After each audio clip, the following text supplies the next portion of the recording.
Brothers లో ఆషాఢం KG sale మళ్ళీ మొదలైంది. మరెన్నో క్రేజీ ఆఫర్స్ ఖైదీ చేయండి ఆర్ఎస్ బ్రదర్స్.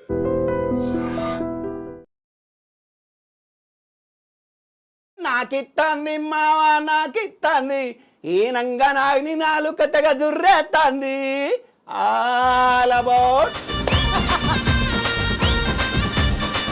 మీకు జరిగిన ఎక్స్పీరియన్సెస్ ని బేస్ చేసుకొని అమ్మో ఈ పోరితో పెట్టుకుంటే నాకు ఇచ్చేస్తుంది అన్నట్టు స్టార్ట్ అయిందా? సినిమా నుంచి వచ్చింది ఆ పాట. రియల్ లైఫ్ ఎక్స్పీరియన్సెస్ అయితే కాదంటారా? లేదు. మీ పేరు పడనివి పాటలు కానీ మీ ఎఫర్ట్స్ ఉన్న పాటలు చెప్పమంటే ఏం చెప్తారు? ఫస్ట్ సినిమా నుంచి నాకు దేవుడు వరం అందిస్తే ఆ సాంగ్ కూడా మీరే రాశారు. యాక్చువల్లీ దాని వెనకాల ఉన్నది మీ పేరే, కానీ మీ పేరు పడకుండా ఇంకొకళ్ళ పేరు పడింది అని విన్నా. నేను ఎక్కువ గొడవలు వివాదాలు అది అవన్నీ నచ్చవు. కానీ మీకు రావాల్సిన క్రెడిట్ కదా అది. సో అట్లా వదిలేస్తారా? ఒకవైపు కోపం వస్తుంది, ఒకవైపు వేరే దారి లేదు నాకు. సినిమా చూపిస్తా మామ యాక్చువల్లీ ఇది మీ పాట. నా వాయిస్ ఉంటుందని అనుకున్నా. ఫైనల్లీ ఆ పాట వేరే వాళ్ళతో పాడించాను. నేనే దగ్గరుండి పాడించేలా చేశారు. ఈ పాట బాగా ఏడ్చానండి. అంటే నాకు అర్థమవుతుంది నాకు మీ బాధ. ఒకసారి పాడండి ఆ పాట. నచ్చినావే నవ్వుల గోపెమ్మ గుండె నిండా నీదే పాటమ్మా కంటి నిండా నువ్వేనమ్మా కళ్ళు మూస్తే నువ్వేనమ్మా కలలోకి వస్తున్నావమ్మా. మిమ్మల్ని తొక్కేశారు అని ఎప్పుడైనా ఫీల్ అయ్యారా? మీరు బయటికి చెప్పకపోయినా? అందువల్లనే పెద్ద సినిమాలకు కూడా లిరిక్ రాయట్లేదు. సో చిన్న సినిమాలే టార్గెట్గా పనిచేస్తున్నారు ఇప్పుడైతే. పెద్దోళ్ళు నాకు ఇవ్వరు కదా ఎలాగ. ఇక మీరు నమ్మరు, బైక్ తీసుకొని ఆ నైట్ అంతా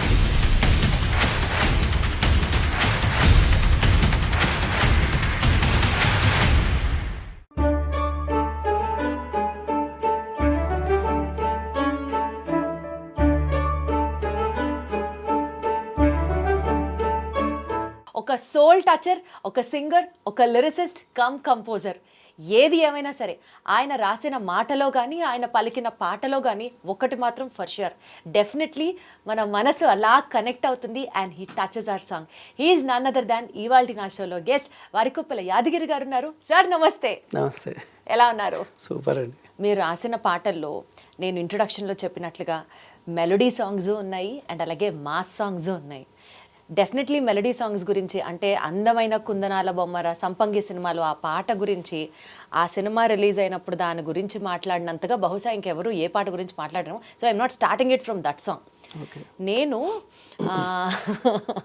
మాస్ సాంగ్స్ గురించి especially full high beat energy songs గురించి స్టార్ట్ చేస్తాను. ముందుగా మన్మయిలోంచి నాకిచ్చేస్తుందిరో పోరి ఆ సాంగ్ ఉంది చూసారా, ఆ పాట గురించి నాకు ఒక్క మాట ఫస్ట్ చెప్పి స్టార్ట్ చేయండి. మీరు కాలేజ్లో చదువుకునేటప్పుడు ఎవరైనా ఒక అమ్మాయితో మీకు జరిగిన ఎక్స్పీరియన్సెస్ని బేస్ చేసుకొని అమ్మో ఈ పోరితో పెట్టుకుంటే నాకు ఇచ్చేస్తుంది అన్నట్టు స్టార్ట్ అయిందా? How did it all started that song చెప్పండి. యాక్చువల్గా మన అంటే రియల్ లైఫ్లో అలాంటి అమ్మాయిలు ఏం కనబడలేదు. సో పర్లేదు సార్ నిజం చెప్పండి. డీసెంట్గా ఉండేవాళ్ళం. అంటే మాకు అమ్మాయిలు అంత టచ్ ఉండేది కాదు అప్పుడు. అంటే చూడ్డమే భయం ఉండేది అప్పుడు. సో ఈ సాంగ్ ఏంటంటే డైరెక్టర్ గారు సిచ్యువేషన్ చెప్పారు. ఒక అమ్మాయి ఉంటుంది, అంటే ఆ అమ్మాయి వల్లే సినిమా కొంచెం ఒక మలుపు తిరుగుద్ది అనమాట. సో అమ్మాయి మీద ఈ పాట అంటే ఆ సినిమాలో 8 పాటల్లో ఇదొక్కటే మాస్ సాంగ్, మిగతా అన్ని మెలడీ సాంగ్స్, బ్యాక్గ్రౌండ్లో వచ్చే సాంగ్సే. సో ఇదొక్కటి ఇంకా ఊపేయాలి అని చెప్పారు. సో ఆ పాట అలా వచ్చిందనమాట. ఆ సినిమా నుంచే వచ్చింది ఆ పాట, రియల్ లైఫ్ నుంచి కాదు. మీ రియల్ లైఫ్ ఎక్స్పీరియన్సెస్ అయితే కాదంటారా? లేదు, రియల్ లైఫ్ అంటే చాలా సాఫ్ట్. మీ అసలు రియల్ లైఫ్ ఎట్లా సాగిందో చెప్పండి. ఎక్కడి నుంచి స్టార్ట్ అయింది మ్యూజిక్ పట్ల మీకు ఇంట్రెస్ట్? అసలు ఈ ఫీల్డ్లోకి ఎలా వచ్చారు? లిరిసిస్ట్ అవ్వాలనుకొని వచ్చారా, సింగర్ అవ్వాలనుకొని వచ్చారా? అసలు మీ జర్నీ క్లుప్తంగా చెప్పండి. నేను అంటే లిరిక్ రైటర్గా అసలు నేను ఊహించలేదు. దాని గురించి నేను సాధన చేసింది లేదు, దాని గురించి పుస్తకాలు చదివింది లేదు, నేను ఎంఏలు పీజీలు ఏం చేయలేదు. నేను చదివింది ఇంటర్మీడియటే. ఇంటర్మీడియట్. ఎస్. ఓ సో నాకు సింగర్ కావాలని చాలా బలంగా ఉండేది. ఎందుకంటే మా ఇంట్లో 4-5 సింగర్స్ ఉన్నారు. మా నాన్న, పెద్దన్నయ్య, చిన్నన్నయ్య, ఇప్పుడు పెద్ద తమ్ముడు. సో సింగింగ్ అంటే బాగా ఇష్టం ఉండేది. ఎందుకంటే నేను ఎక్కడ పాడినా కూడా ప్రైజ్ కంపల్సరీ వచ్చేది అనమాట. మీరు నేర్చుకున్నారా నాన్న దగ్గర కానీ లేకపోతే? లేదు, అంటే మేము యాక్చువల్గా భజన్స్ పాడేవాళ్ళం. గుళ్ళో భజన్స్ చేసేవాళ్ళం. మా ఇంట్లో 4 వెళ్ళి భజన చేసేవాళ్ళం. ఆ భజన చేస్తూ చేస్తూ అలా అలవాటు అయిపోయింది. అంటే ఆ ఏజ్లో ఆ ఊర్లో సంగీతానికి ఒక భాష ఉంటుంది, అది నేర్చుకోవాలి అని ఒక ఐడియా కూడా లేదు మాకు. ఎలా వింటే అలా పాడేవాళ్ళం అంతే. తర్వాత ఇంటర్మీడియట్లో ఒకరు చెప్పారు నాకు, మ్యూజిక్ ఉంటుంది నేర్చుకోవాలి. సో అప్పటి నుంచి ఎక్కడ నేర్చుకోవాలని ట్రై చేశాను, బట్ అవ్వలేదు. సినిమా ఇండస్ట్రీకి వచ్చాక ఫైనల్లీ ఈ త్యాగరాయ మ్యూజిక్ కాలేజీలో జాయిన్ అయ్యి అక్కడ నేర్చుకున్నా. మ్యూజిక్ అనేది మీరు సినిమా ఇండస్ట్రీకి వచ్చాక నేర్చుకున్నా. కానీ సింగర్ అవుదామని మ్యూజిక్ ఇండస్ట్రీకి వచ్చారు. ఎస్. అరే వా. ఎందుకంటే నేను పాడినప్పుడు జడ్జెస్ కానీ, అంటే స్టేట్ లెవెల్ కాంపిటీషన్ కూడా నేను పాల్గొన్నాను. ఇక్కడ జడ్జెస్ ఇలా పాడుతున్నావు, నువ్వు మ్యూజిక్ నేర్చుకోలేదని ఎవరు చెప్పలేదు నాకు. సో మనం పర్ఫెక్ట్గానే ఉన్నాం కదా, అంటే నేర్చుకోవడానికి కూడా సోర్స్ లేదు, ఎవరు టీచర్స్ అనేది మనకు ఐడియా లేదు. ఇంకోటంటే మా నాన్న చాలా స్ట్రిక్ట్గా పెంచారు చిన్నప్పటి నుంచి. 6-6:30 దాటితే ఇంకా బండబూతులే అనమాట బయటికి వెళ్తే. అలా ఉండేది లైఫ్. మిలిటరీ సిస్టంలో పెంచారు. సో నాకు గుడి, బడి, ఇల్లు తప్ప ఏం తెలియదు ఊర్లో. పక్క ఊరు కూడా తెలియదు నాకు. ఎక్కడండి ఊరు మీది? మాది నిజామాబాద్ దగ్గర సాటాపూర్ అనే విలేజ్. సో అంటే కందగుర్తికి దగ్గర, బాసరికి దగ్గర. అట్లా పాటలు పాడుతూ ఉన్నాను, కానీ బయట వాళ్ళు మెచ్చుకోవడం తప్ప ఇంట్లో వాళ్ళకి అంత అసలు ఏం ఐడియా లేదు. వీడు పాడతాడు, ఏం చేస్తాడు అసలు ఐడియా కూడా లేదు వాళ్ళకి. ఎందుకంటే ఇంట్లో అందరూ పాడతారు కాబట్టి మీరు కూడా పాడతారు.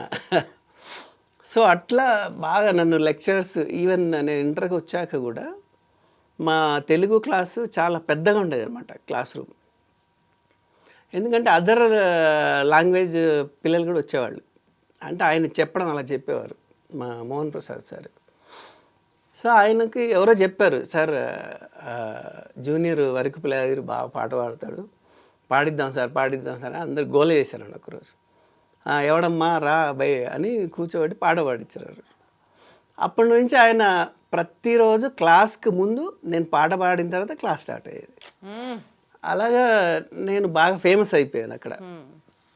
మా సార్ కూడా చాలాసార్లు వాళ్ళకి తెలిసిన ట్రూప్స్, ఈ లైవ్ షోస్ వాళ్ళు ఉంటారు కదా, ఆర్కెస్ట్రా వాళ్ళ దగ్గరికి పంపించేవాళ్ళు అనమాట. వీడు బాగా పాడతాడు, బాగా పైకి వస్తాడు అని పంపించేవాడు. కానీ ఎవరు పట్టించుకునేవాళ్ళు కాదు. అంటే రాజకీయాలు అక్కడి నుంచే చూశాను నేను. సో తర్వాత ఇంకా ఇంటర్మీడియట్ తర్వాత ఇంకా మనకి చదువుకునే సోర్స్ లేదనమాట. సో ఇంకా చలో సినిమా అంటే నేను కొంచెం ఎన్నో ఏటా సినిమా ఇండస్ట్రీలోకి వచ్చారు? నేను ఇంటర్ అయిన తర్వాత 2 yearsకి వచ్చాను. అంటే మేబీ 18-19 yearsకి. నా ఫస్ట్ సినిమా చేసినప్పుడు 20 ఏళ్ళు అనుకుంటా. అయితే సింగర్ అవుదామని యాదిరెడ్డి గారి దగ్గరికి వచ్చాను అడ్రస్ కనుక్కొని. వచ్చి ఆయన పాటలు పాడినప్పుడు అంటే నా థాట్ ఏంటంటే, వేరే ఇప్పుడు బాలుగారి పాట లేదంటే యేసుదాస్ గారి పాట పాడితే మనకు తెలియకుండా వాళ్ళ వాయిస్ తాలూకు ఇన్ఫ్లుయెన్స్ పడి వాళ్ళలాగా అనిపిస్తుందేమో అని నేను కంపోజ్ చేసుకునేవాడిని పాటలు. కంపోజర్గా అది న్యాచురల్గా వచ్చింది నాకు. నేను కంపోజ్ చేసుకున్న పాటలే కంపోజ్ అంటే తనన వాడితే వినరు కదా అని ఏదో నాకు తోచిన లిరిక్ రాసేసాను. అలా పాడినప్పుడు వాళ్ళకి లిరిక్ బాగా నచ్చేసింది. బాగా పాడుతున్నావు, నీ పాటలు బాగున్నాయి అంటే నేను అనుకున్నా, సార్ నేను సింగింగ్ చేస్తాను సార్, రాయడం కాదు అంటే, నువ్వు సింగింగ్ చేస్తావా, నువ్వు మంచి సింగర్, నీతో పాడిస్తావు, కానీ నీ పాటలు బాగున్నాయి, మా సినిమాకు వాడుకుంటామని అప్పటికప్పుడు అడ్వాన్స్ ఇచ్చారు నాకు. ఓ పక్క ఆనందం, ఓ పక్క డౌట్. ఎంత మీ ఫస్ట్ అడ్వాన్స్ ఎంత? 1500. 1500 మీకు 20వ ఏట 97. తర్వాత అది వేరే మ్యూజిక్ డైరెక్టర్స్, వాళ్ళు కొత్త వాళ్ళే. వాళ్ళు ఏంటంటే వాళ్ళకి ఫస్ట్ సినిమా కాబట్టి పెద్ద పెద్ద వాళ్ళతో పాడించాలి.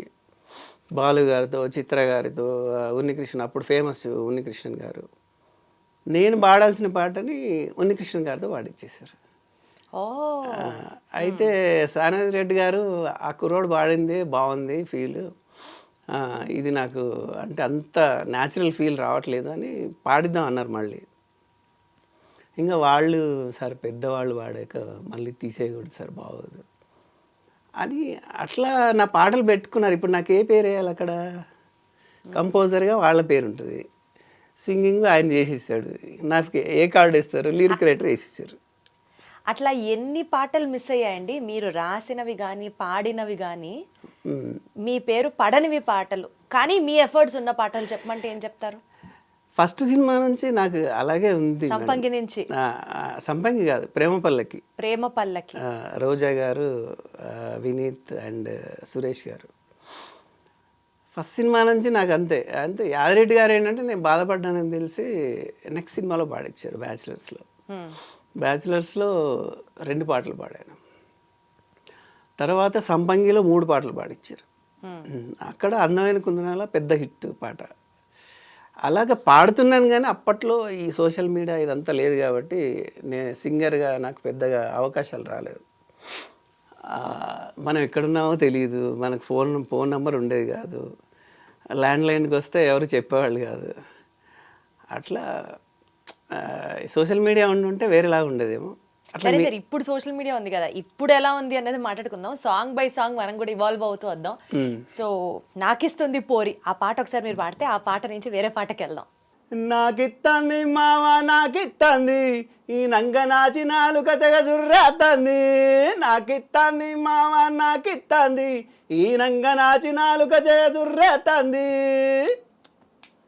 చున్నీనే ఇడిసబెట్టి మిడ్డితో మడిబెట్టి సూపులతో ఇరగబెట్టి బుద్ధి లేని అవలగాల సిగ్గురాని మీసగాళ్ళ మెదట్లోని వాళ్ళను బట్టి నాకిత్తంది పోరి నాకిత్తంది ఈ నంగ నాచి నాలుక జగదుర్రేత్తంది, నాకిత్తంది మావ నాకిత్తంది ఈ నంగ నాని నాలుక తెగ జుర్రేత్తంది. All about.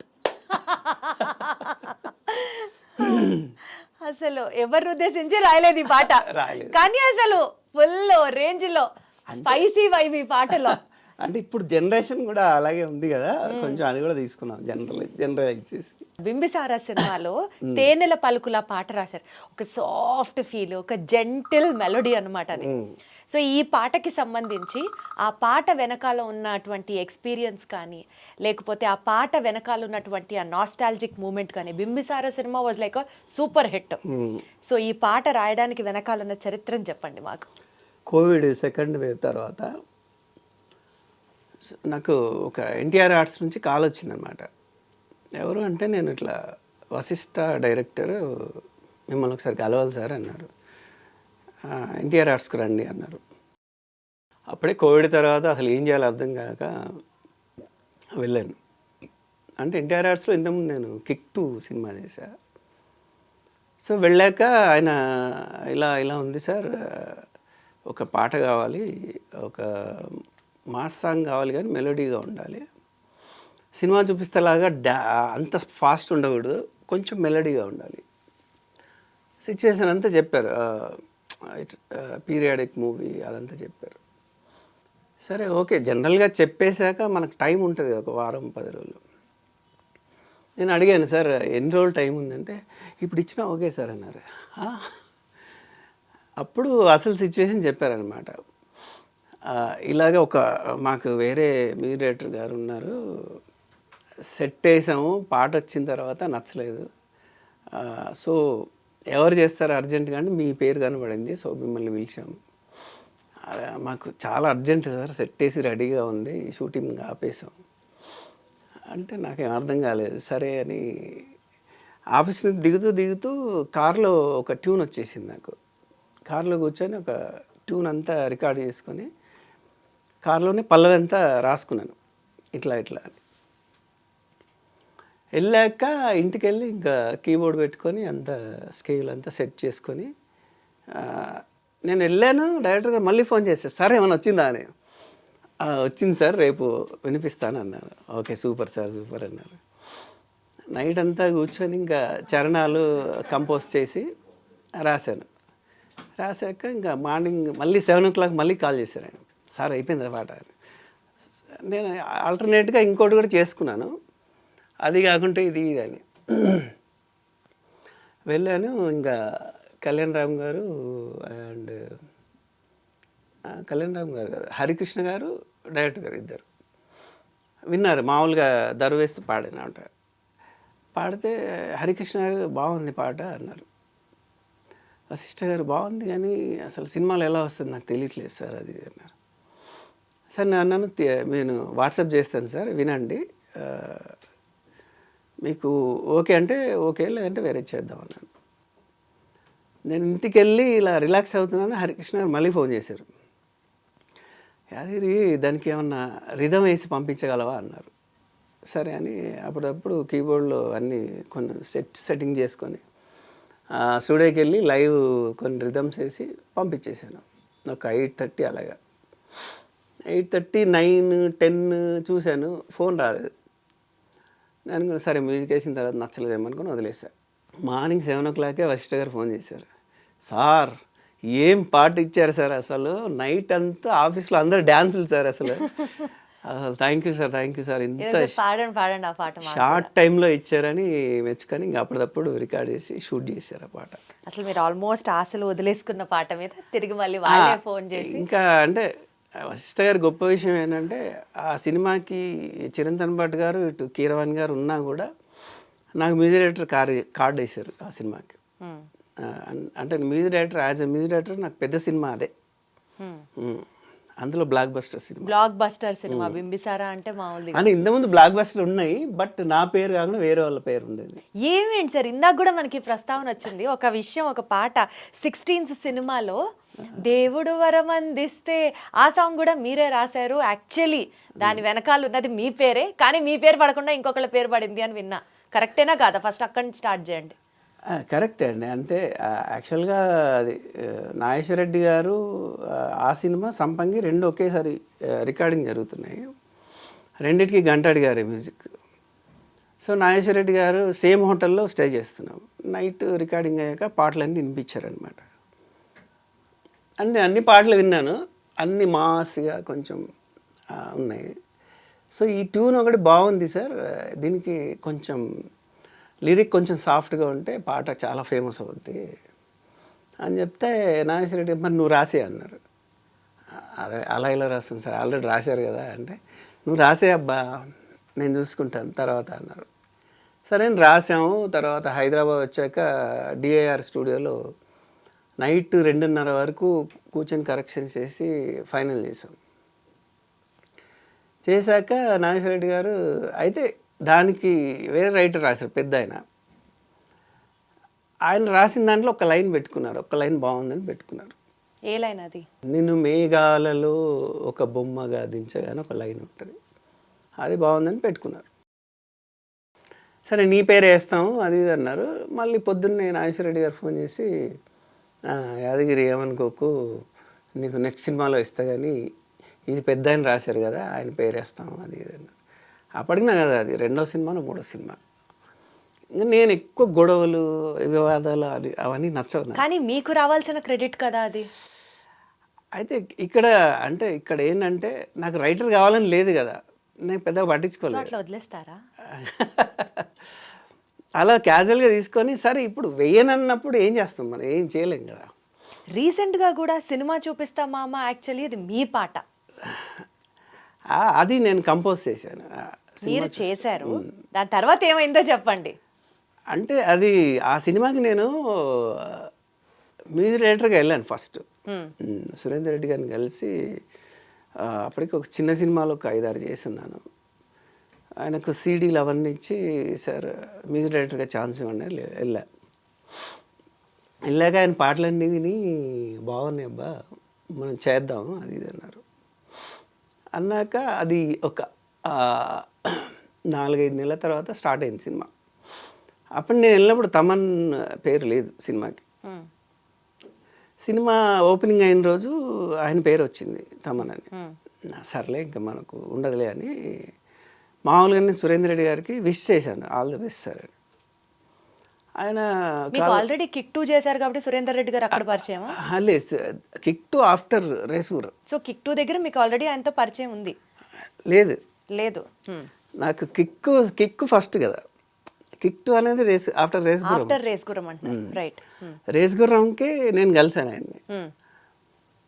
సో ఆయన ఏమన్నారంటే, సారీ యాదగిరి, ఇప్పుడు పెద్ద సినిమాలకి ఉన్న పలంగా చిన్న మ్యూజిక్ డైరెక్టర్ని పెట్టుకోలేరు, నీకు కంపల్సరీ ఇస్తాను నేను అవకాశం, నీకు టాలెంట్ ఉంది, నీ పాటలు కూడా బాగున్నాయి అని చెప్పి పెట్టేశారు. సరే ఓకే అని నేను ఇంకా లైట్గా తీసుకున్నాను. అప్పటికి కొన్ని రోజుల తర్వాత మా చిన్నమ్మాయి పుట్టింది నాకు. పెద్దమ్మాయి తర్వాత రెండో అమ్మాయి పుట్టింది. అప్పుడు చాలా చాలా పీక్ స్టేజ్లో ఉంది పరిస్థితి, ఎటు లేని పరిస్థితి ఉంది. అప్పటికే ఒక తమిళ సినిమా వేస్తున్నా చిన్నది, అది సంవత్సరం నుంచి స్టార్ట్ ఆగుతూ వస్తుంది.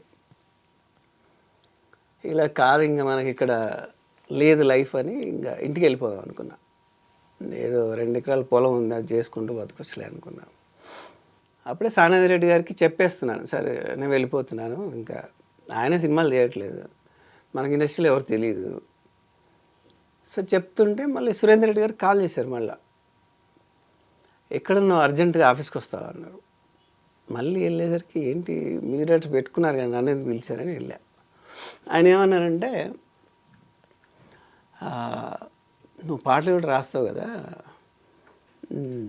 ఈ సినిమాకి పాటలు రాయి, నీకు ఇష్టం ఉంటే రాయి, ఎందుకంటే నీకు ఫైనాన్షియల్గా హెల్ప్ అవుతుంది, మనం జర్నీ చేసినట్టు ఉంటుంది కదా అంటే. ఇంకా నాకు మళ్ళీ ఒకవైపు ఏమో మళ్ళీ లిరిక్ రైటర్ అని వచ్చేసింది. తర్వాత ఇంకోనే అంటే, సరే ఇంత పెద్ద సినిమాలో ఏమో ఈయనకు నచ్చితే ఫర్దర్గా అవకాశం ఉంటుందేమో అని, సరే ఓకే అన్నాను. ఒక 4-5 మాస్ సాంగ్స్ డ్యూయట్స్ రాసుకురా అన్నారు. ఓకే సార్, ట్యూన్ రెడీగా ఉందా అని అడిగాను. ట్యూను నువ్వే చేయాలి, నువ్వే మ్యూజిక్ డైరెక్టర్ కదా, నీకు మ్యూజిక్ కూడా తెలుసు కదా, నువ్వే చేసుకురా అన్నారు. సరే అని ఒక 3-4 డేస్ టైం తీసుకొని ఒక 5 పాటలు చేసుకొని వచ్చాక జనరల్గా నాకు ఈ బల్ల మీద దర్వేస్తూ పాడే అలవాటు ఉంటుంది. అది వేస్తూ పాడాను, మొత్తం డైరెక్షన్ డిపార్ట్మెంట్ అందరూ వచ్చి డాన్సులు స్టార్ట్ చేశారనమాట. భలే ఉన్నాయి పాటలు, భలే ఉన్నాయి అని. అప్పుడు ఏం టాలెంట్ అయ్యారు ఇది, అసలు ఇన్ని రోజులు ఎందుకు గెలవలేదు అది ఇది అన్నారు. సరే నాకు 5 పాటలు నచ్చేసినాయి, నేను బ్యాంకాక్ మ్యూజిక్ సిట్టింగ్ వెళ్తున్నాను, ఆ పాటలు ఇచ్చేసి నేను అక్కడ తమన్తో డిస్కస్ చేశాక మళ్ళీ కలుద్దాం అన్నాను. దాని తర్వాత అది అవ్వలేదు, ఆ 5 పాటలు పెట్టుకోలేదు. తర్వాత నేను నెల తర్వాత కాల్ చేస్తే అది ఏం అవ్వలేదు అబ్బా, ఒకసారి మళ్ళీ ఆఫీస్కి రా అన్నారు. మళ్ళీ ఒక సిచ్యువేషన్ చెప్పారు, ఏంటంటే అది అందులో ఒక స్వీటీ సాంగ్ ఉంటుంది, అమ్మాయిని మోటివేట్ చేసే సాంగ్. సిచ్యువేషన్ చెప్పి నాకు ఒక అదేదో ఫారిన్ ట్యూన్ ఏదో వినిపించారు, ఫారిన్ సాంగ్ అది. అందులో ఒక వర్డ్ అది అది అది ఆ లాంగ్వేజ్లో అర్థం ఏంటో తెలీదు. ఆ వర్డ్ ఒక్కటి తీసుకొని బాయ్ బాయ్ అని ఉంటుంది ఒకటి, ఆ వర్డ్ ఒక్కటే అందులో తీసుకొని నువ్వు కంపోజ్ చేసి లిరిక్ రాసుకురా వెస్టర్న్లో అన్నాడు. అది 1 డేలో కంపోజ్ చేసుకొని వచ్చాను. ఆయనకు బాగా నచ్చేసింది. ఏంటి నువ్వు అన్నీ చేస్తావా అన్నాడు. మీరేంటంటే అన్నీ చేయాలి కదా సార్ అన్నాను. ఇది కూడా బాగుంది నాకు ఇచ్చేసే అన్నారు. మళ్ళీ చెన్నై వెళ్ళారు, రికార్డింగ్ అయింది.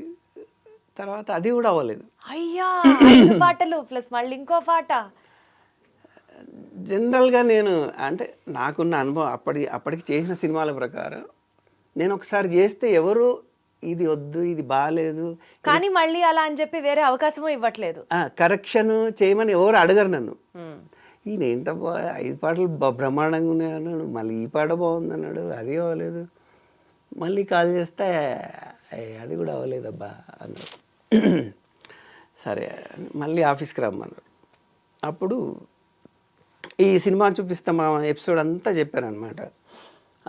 హీరోకి వాళ్ళ మామయ్యకి మధ్యలో జరిగే ఎపిసోడ్ అంతా చెప్పేసి ఇప్పుడు దీనికి ఏంటంటే ఇట్లా ఒక వెరైటీగా ఉండాలి, ఫోకే కానీ ఫోక్ లాగా ఉండకూడదు. వెస్ట్రన్ టచ్ ఉంటూ ఫోక్ ఉండాలి, నువ్వు ఎట్లా ఎంత వెరైటీ చేస్తావో అంత వెరైటీ చెయ్యి. మీరు అడగలేదా ఇన్ని పాటలు రాశాను, ఇన్ని పాటలు చేశాను కదండి, మళ్ళీ మళ్ళీ అంటే? నెక్స్ట్ దానికే వస్తున్నాను.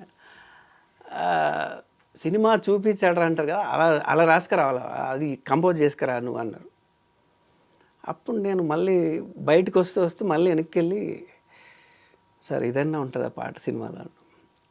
ఆయన నవ్వేసి, ఈ పాట నీదే అబ్బా, ఏమైనా సరే ఈ పాట నీ పేరే పో అన్నారు. సరే అని వెళ్ళి ఇంకా ఒకవైపు కోపం వస్తుంది, ఒకవైపు వేరే దారి లేదు నాకు. ఇంటికి వెళ్ళి కూర్చొని ఇంకా టపటపా ఏదో రాసుకున్నాను, దాన్ని రికార్డ్ చేశాను. నెక్స్ట్ డే మార్నింగ్ వచ్చాను ఆఫీస్కి. వస్తే ఆయన లేడు, చెన్నై వెళ్ళిపోయాడు. ఏంటబ్బా అని కోఆర్డినేటర్ ఉండే అక్కడ. సార్ ఇలా సాంగ్ ఇమ్మన్నారు సార్, ఎక్కడున్నారంటే చెన్నై వెళ్ళిపోయారు, రికార్డింగ్కి వెళ్ళారబ్బా అన్నారు. అని సరే ఉండు అని కాల్ చేశారు ఆయన. అయితే ఆయన ఏమన్నారంటే, రికార్డ్ చేసి వాట్సాప్ చేయండి నాకు పాట అన్నారు. అంటే నా దగ్గర స్మార్ట్ ఫోన్ లేదు అప్పటికి. అప్పుడే ఆయన కోఆర్డినేటర్ ఫోన్లో బల్ల మీద దరువు వేస్తూ రికార్డ్ చేసి పంపించాం. చేశాక అక్కడే ఉండమన్నా ఆయన్ని, వెళ్ళిపోవద్దని చెప్పన్నారు. రాత్రి 6-7 వరకు అక్కడికే కూర్చున్నాను. 7 o'clock కాల్ చేశారు నాకు. అది నేను వస్తున్నాను, నీ పాట ఓకే అయింది, తమన్కి నచ్చింది పాట, నువ్వు చేసిన రిథం బాగా నచ్చింది, బాగుంది అన్నాడు, నీ పాట ఉంటుంది ఇది అన్న. నేను వస్తున్నాను, నువ్వు అక్కడే ఉండన్నారు. తర్వాత ఒక హాఫ్ అన్ అవర్ తర్వాత మళ్ళీ కాల్ చేసి, ఫ్లైట్ లేట్ ఉంది, నువ్వు వెళ్ళిపో, మార్నింగ్ కలుద్దాం అన్నా. తర్వాత అది మళ్ళీ కొంచెం టైం తర్వాత ఇక్కడే రికార్డింగ్ జరిగింది వెస్టర్న్ హోటల్లో. అప్పుడు నేనే పాడాను పాట. పాడితే తమన్ ఏమన్నాడంటే, ఈయన వాయిస్ బాగుంది, ఇందని ఉంచేద్దాం అన్నారు. ఫైనల్లీ నేను అనుకుంది వచ్చింది అనుకున్నాను. అంటే అడగకుండా వచ్చింది సింగింగ్ అనుకున్నా, అందులో ఇంత పెద్ద సినిమాకి. అంటే నా పాట ఓకే అయినందుకు కాదు కానీ నాతో పాడిస్తున్నారు కదా, చాలా హ్యాపీగా ఫీల్ అయ్యాను. అయిన తర్వాత మళ్ళీ ఒకరోజు 2 months తర్వాత అనుకుంటా, సురేంద్ర రెడ్డి గారు కాల్ చేసి, చెన్నై వెళ్ళాలి, నువ్వు రెడీగా ఉండు అన్నారు. ఎందుకు సార్ అంటే, నువ్వు ఆ పాట ఫైనల్ పాడాలి, రికార్డ్ చేస్తున్నావు అన్నారు. ఇంకా ఫుల్ హ్యాపీగా వెళ్ళిపోయాను నేను. వెళ్ళిపోయాక అక్కడ తమన్ గారు దానికి ఆర్కెస్ట్రేషన్ ఇంకా పూర్తి అవ్వలేదు, అది ఇదని సరే అని ఇంకా అప్పుడు సెకండ్ సాంగ్ ఏదైతే మోటివేషనల్ సాంగ్ ఉందో అది మళ్ళీ ట్యూన్ చేస్తున్నారు. అది అవ్వలేదు. ట్యూన్ చేస్తుంటే సురేందర్ రెడ్డి గారు నన్ను పిలిచి, యాదగిరి ఏమన్నా నాకు ఏమన్నా రాయవా అన్నారు. అక్కడే కూర్చొని ఆయన రాహుల్ అని ఒక సింగర్ తననాలు పాడుతున్నారు, నేను టగటగా లైన్స్ అన్నీ రాశాను, 25 lines పల్లవి రాశాక పాడాక బ్రహ్మాండంగా ఉంది, అసలు ఇదే ఫైనల్ ఇంకా అన్నారు. దాని తర్వాత చరణం ఒక 4 లైన్లు ఉంటుంది అంతే. పల్లవి పెద్దగా ఉంటుంది, చరణం 4 లైన్లు ఉంటుంది. చరణం చేయలేదు ఇంకా. సురేంద్ర రెడ్డి గారు ఏమన్నా అంటే, ఇది పల్లవి నీదే అయింది కదా, చరణం కూడా నువ్వు రాసేసే అన్నారు.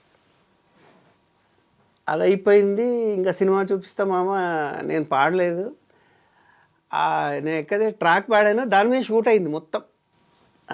షూట్ అవుతుంటే నన్ను సురేంద్ర రెడ్డి గారు పిలిచారు, అన్నపూర్ణ సెట్ పిలిస్తే వెళ్ళాను.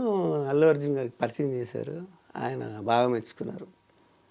మీ లైఫ్ మారిపోద్దండి ఈ పాటతో, అసలు ఇన్నాళ్ళు ఎక్కడున్నారు మీరు, ఎందుకు ఇండస్ట్రీకి రాలేదంటే, ఉన్నాను సార్, తిరుగుతానే ఉన్నాను.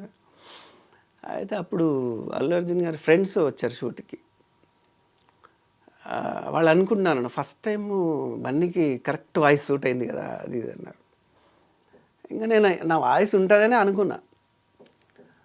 ఫైనల్లీ ఆ పాట వేరే వాళ్ళతో పాడించారు, అది నేనే దగ్గరుండి పాడించేలా చేశారు. దాని తర్వాత టైటిల్ సాంగ్ నేను కంపోజ్ చేసి రాశాను. అలా ఆ సినిమా వచ్చిందన్న హ్యాపీనెస్ లేదు నాకు. మీరు అడగలేదా, మీరు ఫైట్ చేయలేదా ఇంతలాగా మిమ్మల్ని ఆ 5 పాటలు రాయించి, మళ్ళీ టైటిల్ సాంగ్ రాయించి, సినిమా చూపిస్తామా రాయించి, చెన్నై తీసుకెళ్ళి ఇక్కడ వెస్ట్ ఎండ్లో రికార్డ్ చేయించి ఇంత చేశారు కదా? అంటే మీరే దగ్గరుండి ఇంకొకళ్ళ చేత పాడే సిచ్యువేషన్ ఎందుకు వచ్చింది? అంటే చిన్నప్పుడు ఒక చాలా పెద్ద ఇన్సిడెంట్ జరిగింది నాకు. అంటే ఒక 1వ క్లాసు 2వ క్లాసులో ఉన్నప్పుడు మా అన్నని బావని ఒక వేరే ఊర్లో గ్యాంగ్ అనమాట, ఒక 100-150 మంది వచ్చి కొట్టారనమాట అందరూ. అప్పటి నుంచి నాకు గొడవలంటే చాలా భయం వేసేది. అందుకే ఎవరేమన్నా నేను కామ్గా వెళ్ళిపోవడం అలవాటైందనమాట. లోపల బాధపడ్డం తప్ప అడగడం అనేది ఉండదు. గొడవ పడితే ఏమవుద్దు అని ఒక టెన్షన్ ఉండేది. సరే దానివల్ల నేను అయితే యాక్చువల్గా ఆ సింగర్ పాడాక కూడా హీరోకి నచ్చలేదు. సురేందర్ రెడ్డి గారు కాల్ చేశారు నాకు, అది ఎవరికి నచ్చలేదు. మిమ్మల్ని తొక్కేశారు అని ఎప్పుడైనా ఫీల్ అయ్యారా మీరు బయటికి చెప్పకపోయినా? తొక్కడం అంటే ఇంకా కొందరు పని చేసే వాళ్ళకి ఏంటంటే వాళ్ళకి కొన్ని అవసరాలు ఉంటాయి, వాళ్ళ చుట్టూ కొంతమంది ఉంటారు, వాళ్ళకి అవకాశాలు ఇవ్వాలని అనుకుంటారు, అలా జరుగుతూ ఉంటాయి. ఇంకా మనం ఏం చేయాలి. మనం 16లో దేవుడు వరమందిస్తే పాట నిజంగా కనుక మీరే పాడారు, మీరే ఉన్నారు వెనకాల, సృష్టికర్త మీరే అన్నది ప్రపంచానికి ఆ రోజు తెలుసుంటే పరిస్థితులు వేరేలా ఉండేవేమో. ఉండేది కావచ్చు. యాక్చువల్గా ఏంటంటే ఆ సాంగ్ సరే రచయితకి పేరేయలేదు కదా, నువ్వు పాడు. అప్పటికి అందమైన కుందనాలు పాడా నేను, అంటే రిలీజ్ అవ్వలేదు. ఇంత అన్యాయం చేసి ఇంత న్యాయం చేయడం ఎంతవరకు కరెక్ట్ అండి? రిలీజ్ అవ్వలేదు. అయితే నాగేశ్వర రెడ్డి గారు, ప్రొడ్యూసర్ గారు శ్రీనివాస్ రెడ్డి గారు, సరే ఆయన మంచిగా రాశాడు కదా, మనం మంచి సింగర్, ఆయన బాగా పాడాడు అందమైన కుందనాలు. ఆ రోజు 16th సినిమాకి మీకంటే పెద్ద స్థాయిలో ఉన్న లిరిక్ రైటర్ రాశారు కాబట్టి ఆయన పేరేసుకున్నారు. ఈరోజు రేస్ గుర్రం లాంటి పెద్ద సినిమాకి చిన్న మ్యూజిక్ డైరెక్టర్ పేరు వేయకూడదు అని చెప్పి వేరే మ్యూజిక్ డైరెక్టర్ పేరు వేశారు. ఆ రోజు పేరు అడ్డొచ్చింది, ఈరోజు మీ పేరే అడ్డొచ్చింది. మొత్తానికి సారాంశం ఏంటంటే మీకు అన్యాయం జరిగింది అని. న్యాయం అన్యాయం తీసేస్తే న్యాయం ఉంటుంది అందులో. కానీ అంటే మిమ్మల్ని తొక్కేయడం న్యాయమే అని భావిస్తున్నారు మీరు? న్యాయమేం కాదండి, న్యాయం తొక్కడమే అంతే. అంటే ఇప్పుడు మనం చీమలు లాంటి వాళ్ళం అనమాట. మనం ఇప్పుడు రోడ్డు మీద వెళ్తే ఎన్నో ఎందుకు చీమలు. అంతలాగా శక్తి ఉన్న మీ కళానికి, మీ గొంతుకి, మీ స్వరానికి ఎందుకు గట్టిగా స్టాండ్ తీసుకోలేదు మీరు? మీరే మిమ్మల్ని మీరు చీమలు అని అనుకుంటే. అలా కాదండి, ఇప్పుడు నాకు సింగింగ్ చేయాలని బాగా స్ట్రాంగ్గా ఉంది. ఇప్పుడు రేసు గుర్రం ఆయన వేరే సింగర్ పాడాక కూడా సురేందర్ రెడ్డి గారు ఫోన్ చేసి అది ఎవరికి నచ్చలేదు, నీ వాయిసే ఉంటుంది ఫైనల్గా. సాక్షాత్తు అల్లు అర్జున్ గారే అసలు నా వాయిస్కి ఇప్పటి వరకు ఎవరు ఇంత పర్ఫెక్ట్గా మ్యాచ్ అవ్వలేదని కాంప్లిమెంట్ ఇచ్చి తిరిగి మళ్ళీ మిమ్మల్ని లేపేయడం ఏంటి? అయ్యాక నీ వాయిస్ ఉంటుందని చెప్పారు ఆయన. నేను హ్యాపీగా ఆడియో ఫంక్షన్కి వచ్చా. ఇంకా ఏంటంటే ఆ సాంగ్ లీక్ చేశారు ఇంటర్నెట్లో. అప్పుడు కూడా నా వాయిస్ ఉంది, నా పేరే ఉంది. నేను హ్యాపీగా అక్కడికి వెళ్ళాక టీజర్ వేసినప్పుడు నా వాయిస్ లేదు. నేను వెంటనే వెళ్ళి సురేందర్ రెడ్డి గారిని అడిగాను, ఏంటి సార్ నా వాయిస్ ఉందన్నారు, లేదు, లైట్ తీసుకోబ్బా అన్నారు. ఇక మీరు నమ్మరు, అక్కడ అంటే మా ఆవిడ పుట్టింటికి వెళ్ళింది అప్పుడు, లేదు చిన్నమ్మాయి డెలివరీ అయిందని వెళ్ళి ఒక్కనే ఉన్నాను. ఇంకా అక్కడ అంతా భోజనాలు పెడుతున్నారు, భోజనం చేయలేదు. బైక్ తీసుకొని ఆ నైట్ అంతా సిటీ అంతా తిరుగుతూ ఉన్నాను. నాకు ఏం అర్థం అవ్వట్లేదు, తల హెడ్ఏక్ ఫుల్ వస్తుంది. అసలు అంటే ఒకసారి కాదు, 2 సార్లు కాదు, ప్రతిసారి అన్యాయం మీకే జరుగుతుంది. మళ్ళీ మిస్ అయిందని నిద్ర రాక ఇంకా 3-4 గంటలకు వచ్చి పడుకున్నాను. పడుకున్నాక 10కో 11కో సురేందర్ రెడ్డి గారు ఫోన్ చేశారు, యాదగిరి థ్యాంక్ యూ, అసలు నీ పాటలు బ్లాక్ బస్టర్ హిట్ అది ఇది. ఓకే సార్ థ్యాంక్ యూ అన్నాను అంతే. అంటే నేను ఏం చేయలేని సిచ్యువేషన్ అది. ఇప్పుడు అంటే మీ అమాయకత్వమా, సమాజంలో ఉన్న అన్యాయం అరాచకం అని అనాలా? ఎలా చూస్తారు దీన్ని? ఇప్పుడు ఒకటి ఉంటుందండి. ఇప్పుడు అంటే ఏం చేసినా ఇతను ఏం మాట్లాడుడే అని ఒక take it easy, take it for granted ఇదా? ఇప్పుడు ఇప్పుడు ఇలాంటి చోట మనము ఫైట్ అది ఇది చేయలేమండి. ఇప్పుడు ఇప్పుడు సినిమా ఇండస్ట్రీ అనేది చాలా చిన్నది కదా. మనకేంటంటే మనకి ఎవరు తెలియదు, ఇండస్ట్రీలో ఎవరు ఫ్రెండ్స్ లేరు, బ్యాకింగ్ లేదు. మనం ఏదో టాలెంట్ నమ్ముకొని వచ్చాము. సరే ఈ రోజు కాకుంటే ఇంకో రోజు. కాదు యాదగిరి గారు, ఒక మాట చెప్పండి. తాత ముత్తాతల ఆస్తి లేకపోతే ఇంట్లో లంక బిందెలు ఏమైనా గట్టిగా ఉన్నాయా మీకు? అలాంటిది ఏం లేదండి. ఈరోజు మీకు ఒక బ్రేక్ వస్తే అవి ఉన్నా కూడా నాకేమో హ్యాపీనెస్ ఏముండదు. అది వేరే స్టోరీ. నా పాయింట్ ఏంటంటే మీరు సింగింగ్ని ప్రొఫెషన్గా పెట్టుకొని మీ ఫ్యామిలీని బేస్ చేసుకొని మీరు ఇక్కడ దాకా వచ్చినప్పుడు ఇలా ప్రతిదీ మీ పట్ల జరుగుతున్న అన్యాయంపై మీకు స్పందించకపోతే ఎన్నో గొప్ప పాటలు రాసిన మీకు, ఇంకెన్నో మంచి పాటలు అందించగలిగిన మీకు డెఫినెట్లీ ఒక బ్రేక్ వచ్చి ఉంటే పరిస్థితి ఫైనాన్షియల్గా కానివచ్చు, పేరు ప్రఖ్యాతల వయసు కానివచ్చు, పరిస్థితి మరోలా ఉండేది కాదా? అయితే ఇప్పుడు రెండు రకాలుగా ఉంటుందండి. ఇప్పుడు దీనికి ముందు నేను 2002లో వరం అని ఒక సినిమా చేశా. వరం సినిమాలో దానికి కీరవాణి గారు మ్యూజిక్. సో నా దగ్గర అప్పటికి నేను ఏంటంటే నేను సింగర్గా ఎస్టాబ్లిష్ అవ్వాలని నేనే రాసుకున్నాను ఆ పాట. సినిమాకి రాయలేదు అది. నచ్చినవి నవ్వుల గొప్పెమ్మన్న పాట. సో అది బ్యాచిలర్స్లో చేసిన ఒక ఆర్టిస్టు హీరోగా చేస్తున్న సినిమా. సో అది నాకు ఆ పాట కావాలంటే నేను పాడితే ఇస్తా, లేదంటే ఇవ్వనని చెప్పా. లేదు నువ్వే పాడుతూ నేను పాడిస్తానని తీసుకెళ్ళారు. అయితే కీరవాణి గారి దగ్గరికి తీసుకెళ్ళాక కీరవాణి గారు వినిపించండి అని పాట విన్నారు.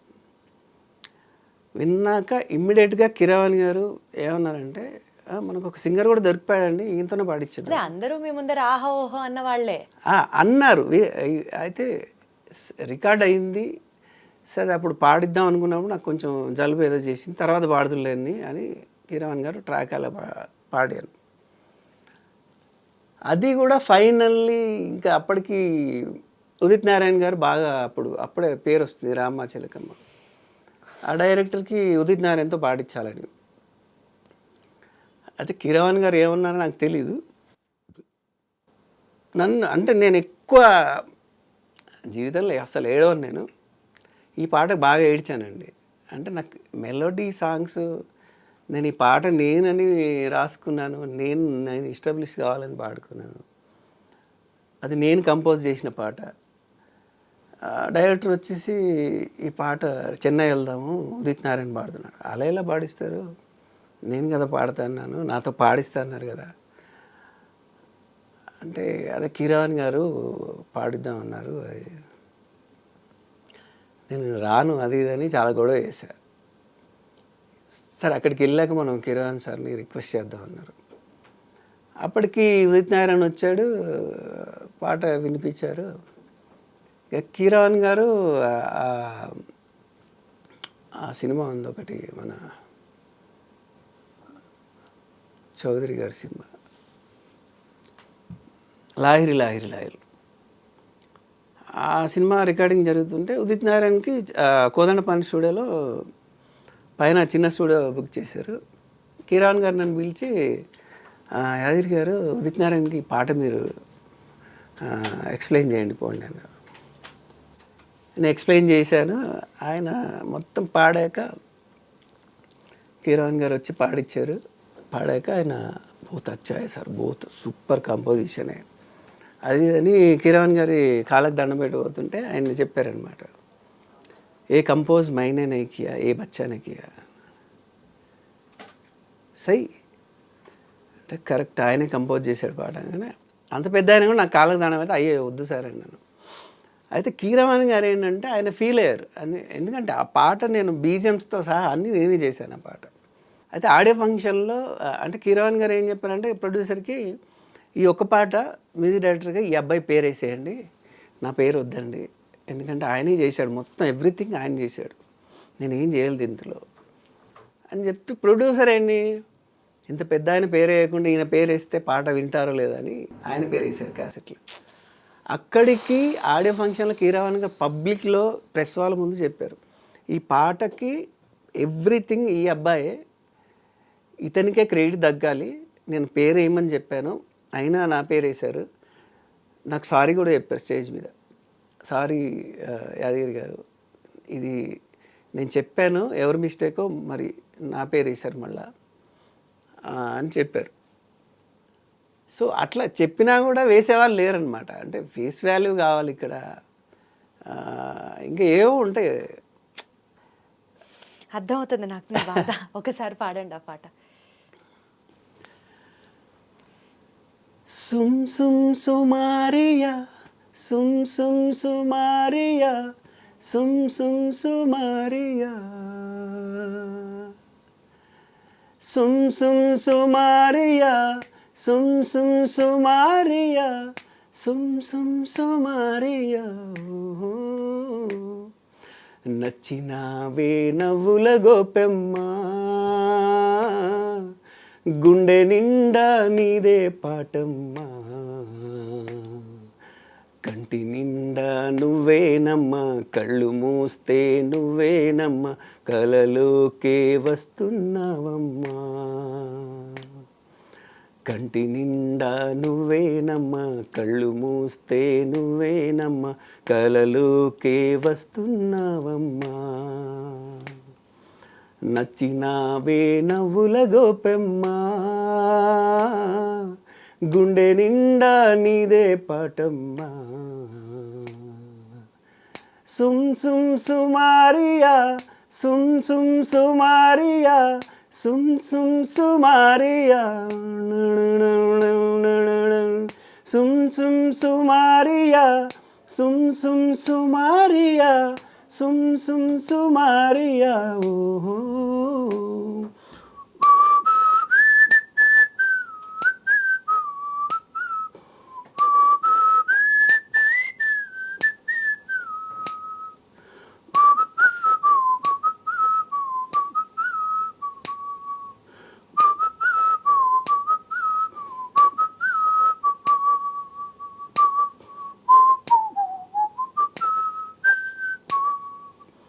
నవ్వే వసంతమై నాలో ప్రశాంతమై ఉంటావా నువ్వా దేవుని వరమై, పిలిచే సంగీతమై పలికే నా గీతమై, కొలువుంటావా నువ్వు నాలో సగమై, నిన్నే చూడని ఆ రోజంతా దిగులే, కదిలే కాలం నా కన్నీరై కరిగి, ప్రేమా ప్రేమాని పిలిచిందే నిన్నే మది, కంటి నిండా నువ్వేనమ్మా, కళ్ళు మూస్తే నువ్వేనమ్మా, కలలోకి వస్తున్నావమ్మా, నచ్చినావే నవ్వుల గోపెమ్మ, గుండె నిండా నీదే పాటమ్మా. యాక్చువల్లీ అండి, మ్యూజిక్ అండ్ మెలడీస్ ఈ ప్రోగ్రాంలో ఒక్కొక్క సింగర్ కానీ, మ్యూజిక్ కంపోజర్ కానీ, లిరిసిస్ట్ కానీ వాళ్ళు రాసిన పాటలు వెనకాల ఉన్న ఆ సక్సెస్ స్టోరీస్, ఆ నాస్టాలజిక్ మూమెంట్స్ గురించి మాట్లాడుకుంటాం. కానీ ఈ ప్రోగ్రామ్ స్టార్ట్ చేసిన తర్వాత you are the first lyricist where in which మీ మిస్ అయిపోయిన ప్రాజెక్ట్స్ గురించి మాట్లాడుకుంటున్నాం మనం ఇవాళ. మీరు చేసిన పాటలు ఎన్నైతే బ్లాక్ బస్టర్స్ ఉన్నాయో అన్నే బ్లాక్ బస్టర్ పాటల్ని మీరు వదిలేసుకున్నారు, అంతే, చేజారిపోయినాయి అంతే. అది ఏ కారణం వల్ల కావచ్చు, లాగేసుకున్నారు. కరెక్ట్. అంటే ఎలా అనిపిస్తుంది అంటే, నాకు సరస్వతీదేవి కటాక్షం మీ పట్ల ఉందని సంతోషించాలా, ధనలక్ష్మి వైపు కనీసం చూడట్లేదే అని బాధపడాలా, అర్థం కావట్లేదు నాకే. అంటే టాలెంట్ ఉన్నా కూడా one of the most under rated lyricist in the industry despite of giving so many beautiful songs అన్నది నా పర్సనల్ ఫీలింగ్ మిమ్మల్ని కలిసిన తర్వాత. Thank you. అసలు ఇప్పటి వరకు ఈ ప్రోగ్రామ్ స్టార్ట్ చేసిన తర్వాత ఇలా మిస్ అయిన పాటల గురించి మాట్లాడుకోవడం అన్నది maybe for the first time మీతోనే జరుగుతుంది. బట్ స్టిల్ ఈ ప్రోగ్రామ్ ద్వారా అయినా జనాలకి తెలిస్తే బాగుండు. ఎన్నో ఆణిముత్యాల లాంటి పాటలకి ఒక గోస్ట్ రైటర్గా అనుకోవచ్చు, గోస్ట్ సింగర్గా అనుకోవచ్చు, గోస్ట్ కంపోజర్గా అనుకోవచ్చు, ఆయనే ఉన్నారు. హీ ఈజ్ వరికుప్పల యాదగిరి గారు. మనందరికీ బాగా జోష్ని తీసుకొచ్చే సాంగ్ రేసు గుర్రం సినిమాలో సినిమా చూపిస్తామా మా పాటది ఆయన సృష్టి. ఇలా చెప్పుకుంటూ పోతే లిస్ట్ ఇప్పటిదాకా మీరు ఇంటర్వ్యూని ఫాలో అయ్యే ఉంటారు, మీకు అర్థమయ్యే ఉంటుంది. సార్ అట్లీస్ట్ ఇక్కడి నుంచి అయినా ఈ మాస్కింగ్ డేస్ అన్నీ మూసుకోవాలి అని అనుకుంటున్నాను సార్. సో అంటే అందువల్లనే ఇప్పుడు నేను అంటే పెద్ద సినిమాలకు కూడా లిరిక్ రాయట్లేదు. సో ఇంకా ఇప్పుడు ఏదైతే అదవుతుంది. ఇప్పుడు నేను పెద్ద సినిమాలు రాసినా కూడా నేను అనుకుంది జరగట్లేదు కదా. సో చిన్న సినిమాలు అయినా సరే మ్యూజిక్ ఇప్పుడు నేనే మ్యూజిక్ డైరెక్టర్ చేస్తే నేనే పాడుకోవచ్చు. అందుకని మ్యూజిక్ డైరెక్టర్గా ఇప్పుడు బిజీగా ఉన్నాను. ఒక 5-6 సినిమాలు చేస్తున్నాను. ఏమేమి సినిమాలు చేస్తున్నారు సార్? ఇప్పుడు మన్మయ్ అని ఒక సినిమా, బ్రహ్మాండ అని ఒక సినిమా, ఐ హేట్ మ్యారేజ్ అని ఒక సినిమా, మళ్ళీ అని ఒక సినిమా చేస్తున్నాను. సో చిన్న సినిమాలే టార్గెట్గా పనిచేస్తున్నారు ఇప్పుడైతే. టార్గెట్ అని కాదు, పెద్దోళ్ళు నాకు ఇవ్వరు కదా. ఎలాగో ఇప్పుడు సురేందర్ రెడ్డి గారు కిక్ 2 నాకు మ్యూజిక్ డైరెక్షన్ ఇచ్చారు, ఇచ్చినట్టే ఇచ్చారు. మళ్ళీ ఏమైందో మళ్ళీ పోయింది అది. తర్వాత ఆయన ఎప్పటికప్పుడు ఇస్తా అంటారు కానీ ఇప్పుడు ఆయన సిచ్యువేషన్ కూడా ఎలా ఉందో మనకు తెలియదు. హీరోలు ఒప్పుకోపోవచ్చు, ప్రొడ్యూసర్స్ ఒప్పుకోపోవచ్చు. సో నేనేంటంటే ఇప్పుడు చిన్న సినిమాలన్నా ఏదో ఒకటి ఆడితే సరే, మ్యూజిక్ డైరెక్టర్గా హిట్ కొట్టాడు కదా అప్పుడు ఇస్తారేమో నాకు ఆశతో చేస్తున్నాను. ఎందుకంటే ఇప్పుడు నేనే మ్యూజిక్ చేస్తే నా పాటలు ఇప్పుడు మెలోడీ సాంగ్స్ నేను ఇప్పుడు వేరే ఎవరితో పాడితే నేను బాధపడడం ఎందుకు, నేనే పాడుకోవచ్చని. ఇప్పుడు బ్రహ్మాండలో కూడా మంచి పాటలు పాడాను 2. ఇప్పుడు ఒక పాట రిలీజ్ అయింది, బాగా మంచి అప్లాజ్ వచ్చింది. ఏ పాట సార్ అది? అంటే ఆ సినిమాలో ఒక ఫాదర్ చనిపోయినప్పుడు పాట. ఎగ్జాక్ట్లీ. యా, ఆ ట్రాజెడీ సాంగ్ పాడండి సార్. అది ఏమైనదయ్యా అయ్యో ఏమైనదయ్యా అయ్యో ఇంతలోని ఎంత పాప పని చేసే సావు మీద మన్నువయ్యా ఏడున్నడయ్యా బీరప్ప ఎటువాయనయ్యా ఉన్న ఊరు మర్చి నువ్వు ఇల్లు మర్చి నువ్వు యాడికి పోయినవయ్యా నిన్ను నమ్ముకున్న గూడు చిన్నబోయేనయ్యా నువ్వు మాకు చెప్పిన కథలు ఏడవబట్టెనయ్యా